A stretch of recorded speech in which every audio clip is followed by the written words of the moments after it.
Debut. Love it, man. Love it. Love it. It's awesome. Appreciate having Ross here. He's going to do a great job. Already doing a great job for us. So all the crowd back there is back here. The gang's all here, and man, it's game week. I'm excited. I really am. I mean, this is just so much fun to have an opportunity to get back on the field and play. And I'm ready to kick it off. I'm cannot wait to see our team play and just kind of see where we are.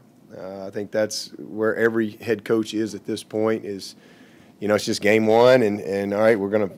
You can only find out so much in practice, and so I'm just excited to see how we handle a game atmosphere, and just play somebody and get some knowledge on where we are and what we got to do to continue to improve. And that's what we want to do. We just want to get better, one day at a time, 1 week at a time, all year long, and give ourselves an opportunity to have a great season. We've had a really good camp.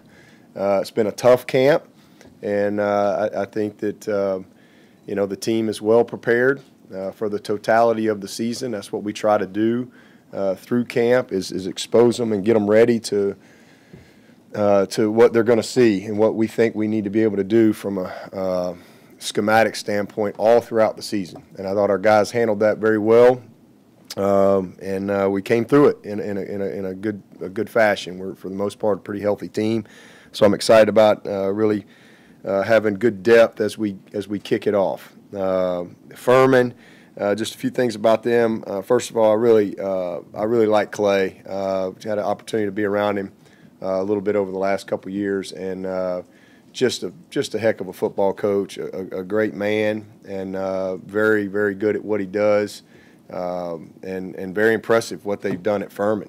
Just last year, I think they were one of the most improved teams in the country. I think they went like maybe +5 win total up, from the year before. So just really impressive with their season last year. They had a heck of a run into the playoffs, and just got better and better as they really, I think, have bought into what Clay's trying to do there. So impressive. It's one of one of those games where sometimes I think people say, well, you're playing Furman and this and that, and we don't ever look at it that way. We really don't. We just simply we have a standard, and it doesn't change whether you're playing a 1AA opponent or you're playing in the national championship game. Standard doesn't change. It's the exact same every single week, and that's how you develop consistency in what you're trying to do, and that's worked well for us. So we get ready for the opponent, but we really spend more time about how we play. And again, how we play is based on how we prepare, the effort, the focus, the attention to detail, those type of things, and that's what we focus on week in and week out. And sometimes people say, well, they're playing Furman. It's a game that Clemson should win or whatever. And I'm like, well, you know what? Furman has beaten Clemson 10 times. 10. So it's not like they beat them once, and the skies parted. They're double digits wins against Clemson. I don't know when the last one was, but I know they beat them 10 times, and I'll guarantee you those 10 times Clemson was probably favored and was probably supposed to win the game. So supposed to don't get it done. This is a game of performance, and you better show up every single week. But openers are always tough, and this will be a tough opener for us. When you look at their defense, they got 10 of 11 starters back that are juniors and seniors. All right, they got 9 returning starters, so they're a veteran team, and they got a bunch of guys back with good experience that know what they're doing. And all the D linemen are back, the whole secondary's back, and they added Trapp, who knows a good player, to that mix.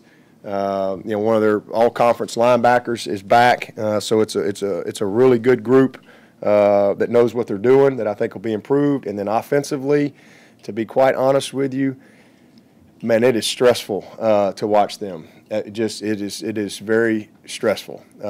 They do a great job schematically, a great job. Shifts and motions and in and out of option offense into traditional spread looks, and so you gotta be able to play base defense, option defense. I mean, they really stress you, and they do an unbelievable job with their play action game. They can expose you in a heartbeat. They throw the ball last year 20 times a game. That kind of surprised me initially. But they throw it 20 times a game. They average 17 yards a catch. So it's usually a big play, but most of it is built off of their option principles and the play action. There's not a lot of drop back, so it puts a lot of strain on you from a discipline standpoint, and especially the guys on the back end and where their eyes are.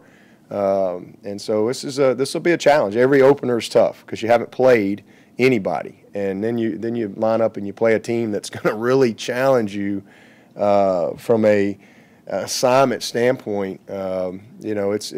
It's a little stressful getting ready for a bunch like this. I mean, and it's really easy to see why they had the success they had last year. It'd be a big challenge for us, and we're excited about it. Their kicker back, their kicker and punter, same guy, he's back.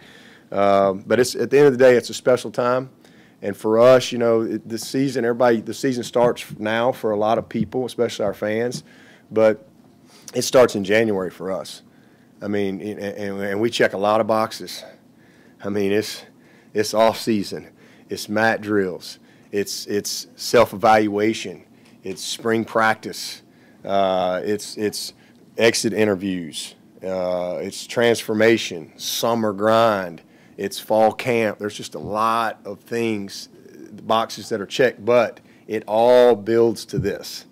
This is why we do all that. It all builds to this moment, and that is the season. And we get 12 opportunities. That's really all we get that we're guaranteed, Lord willing. And so, man, it's just exciting to know that it's finally here, and we've got an opportunity to have that first goal in front of us, and that's to win the opener. We've done a pretty good job of that over the last 9 years, and so hopefully we can achieve the very first goal Saturday. That's what we're trying to do. And then the last thing, just want to offer our thoughts and prayers to Zach, and I know his wife literally, I don't even know why you're here, but literally is recovering, I think, from a double mastectomy yesterday. Is that correct?